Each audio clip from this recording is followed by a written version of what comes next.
Өмүрбек Өсөров 2 жылдан бери өз алдынча түтүн булатып, Баткен шаарындагы жаңы конушта жашайт. Өзү да, келинчеги да эч жерде иштебейт. Жазында дыйканчылык кылып тиричилик өткөрсө, кыш мезгилинде акча табуу кыйынга турат. 5 баласына алган жөлөк пулу да тамак ашка араң жетет. Электр энергиясынан жеңилдиктер болуп калса, аз да болсо жардам болмок дейт. Анан биздин негизги жашообуз дыйканчылык менен өтөт.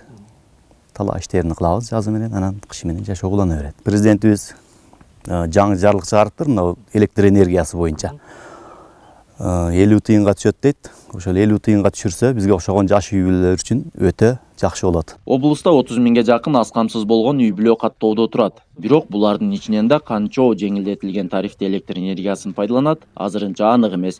Бул боюнча жергиликтүү бийлик тактоо иштерин жүргүзүп жатат.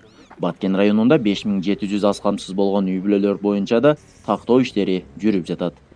Социалдык коргоо башкармалыгы кайрадан иликтеп тактап, изилдөө актыларын жасап, тизмени даярдап берет. Ошого карата ошол жарандарга мыйзам чегинде арзандатылган электр энергиялары берилет. Жарлыкка ылайык 16 жашка чейинки балдары бар. Үй бүлөгө көмөк мамлекеттик жөлөк пулун алган муктаж жарандар үчүн электр энергиясына тариф келерки жылдын 1 январынан тартып, айына 700 киловатт саатка чейин керек дегенде 1 киловатт саат үчүн 50 тыйын өлчөмүндө төлөнөт. Жергиликтүү бийлик тарабынан тизмелерди даярдап жатышат. Эгерде бизге ошол тизмелер ошол СОС кызматкерлер тарабынан, жергиликтүү бийлик тарабынан берилсе, биз ошол тизмелер боюнча ар бир абонентке 700 киловаттка чейинки тарифти мурда 77 тыйындан төлөнүп келген болсо, 50 тыйындан төлөнө турган кылабыз.